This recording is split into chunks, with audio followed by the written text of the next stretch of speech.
Fans Nando mungkin akan menganggap bahwa Fernando Alonso mengalami musim yang paling unlucky dalam sejarah F1. Pace kenceng, mobilnya kenceng, tapi reliability-nya kenceng juga untuk ngablu tapi. Banyak banget poin-poin Nando hilang musim ini karena hal-hal yang unlucky atau tidak beruntung, kayak masalah reliabilitas, crash, strategi, bersenang-senang dengan rekan timnya, dan lain-lain. Lebih ke reliability sih musim ini. Padahal ya, dia tuh secara performa bener-bener GG dan merupakan salah satu pembalap terbaik di 2022. Tapi ya karena masalah reliabilitas itu, dia nggak bisa mencetak poin besar. Dan alhasil, dia hanya puas di posisi ke-9 klasemen di belakang rekan timnya Esteban Ocon. Jadi ya banyak orang bilang ini adalah musim paling unlucky dalam karir Nando atau bahkan sejarah F1. Oke, coba kalem dulu. Karena hari ini gue akan ngebahas salah satu mungkin musim paling unlucky dalam sejarah F1 bagi seorang pembalap, yaitu Nigel Mansell F1 1988.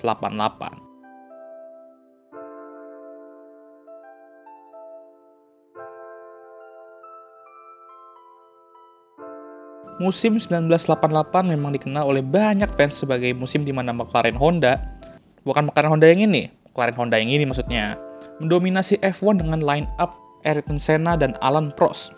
Wow, dua pembalap hebat. Tapi kita nggak akan bahas itu.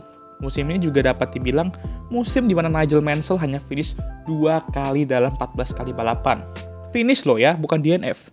Finish 2 kali aja. Lah, kok bisa bang? Nah, mari kita bahas. Nigel Mansell akan balapan di Williams dengan mesin Judd V8 engine. Di balapan pertama, Brazil. Dia dapat pole dan sedang berada di posisi ketiga, tapi harus DNF karena masalah mesin. Oke lah, coba lagi next time. San Marino, lagi di posisi keempat dan bertarung untuk podium. Mesinnya KO lagi. Di Monaco, dia lagi di posisi keempat, posisi yang bagus lagi, dan mesinnya kelihatan aman nih. Bagus lah. Yang penting finish. Tapi bohong. Karena dia disundul oleh Michele Alboreto. 3 balapan, 3 DNF. Aduh. Gak sampai di situ aja, di Meksiko dia DNF lagi setelah mesin Judd-nya KO lagi. Heran loh ya, ini mesin Judd-nya finish atau enggak ya sebenarnya. Aduh. Di Kanada lagi enak-enak di poin, tapi mesin Judd-nya kenjut lagi.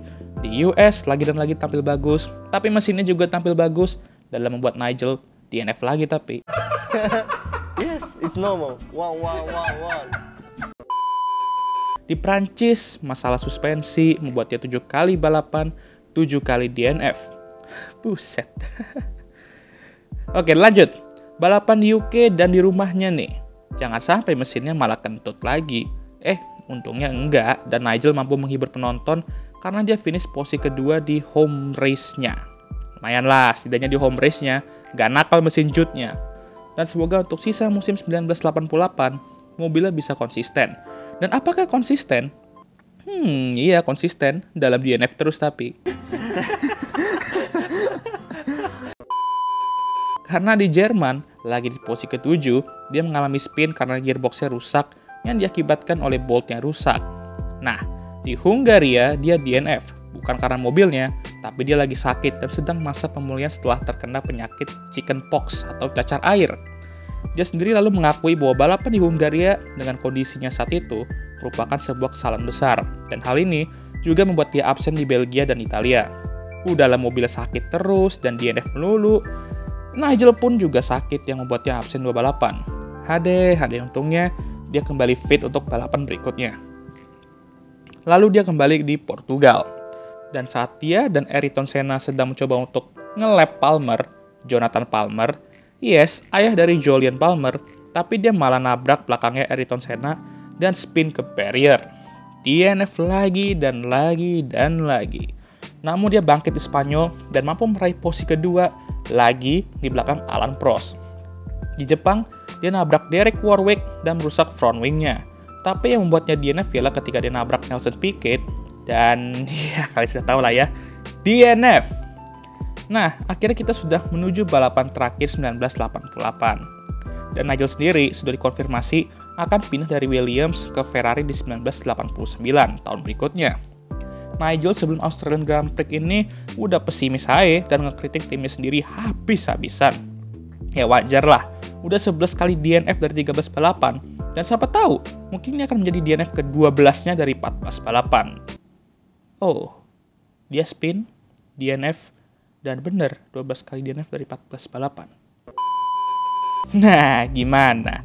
Apes banget kan Pak Kumis ini di 1988? Kasusnya ya sama kayak Nando, mobilnya tuh sebenarnya solid-solid aja di tangan dia, dan dia mampu membawa mobil itu di zona poin. Cuman ya itu, masalah mobil, kesalahan-kesalahan yang nggak perlu, terkena cacar air juga kan, membuatnya ya nggak bisa berbuat banyak. Positifnya ya dia mampu meraih 2 kali podium di race yang dia finish. Jadi ya musim ini, bagi Nigel Mansell, ya kalau nggak itu, ya DNF.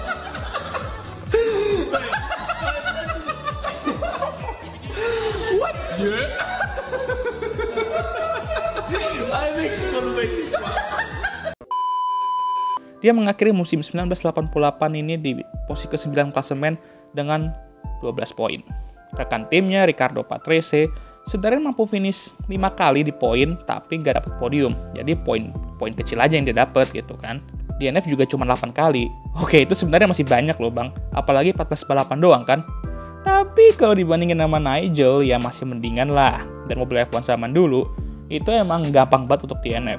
Beda lah sama zaman sekarang. Jadi ya gitu deh. Dan gimana nih menurut kalian? Setujukah 1988 Nigel Mansell merupakan musim terunlucky dalam sejarah F1? Atau kalian punya pendapat lain? Oh harusnya ini bang musimnya pembalap ini nih lebih buruk nih, lebih apes. Tulis ya di kolom komentar. Nah, inget ya kawan-kawan, khususnya fans Nando, masih ada kok yang mengalami musim dimana pembalap tuh lagi jago-jagonya, tapi mobilnya penuh dengan masalah reliabilitas kayak Nigel Mansell di 1988 ini. Jadi tenang aja guys, dan berdoa aja semoga mobil AMR musim depan gak bapuk, dan tahan banting lah yang penting. Jangan lupa juga untuk berdoa supaya jauh-jauh dari Lance Stroll. Sekian dari video kali ini, jangan lupa untuk like, subscribe, dan share video ini, dan jangan lupa juga untuk nyalakan lonceng notifikasi agar kalian semua tahu ketika gue ngupload video baru. Dan I'll see you guys next time. Goodbye.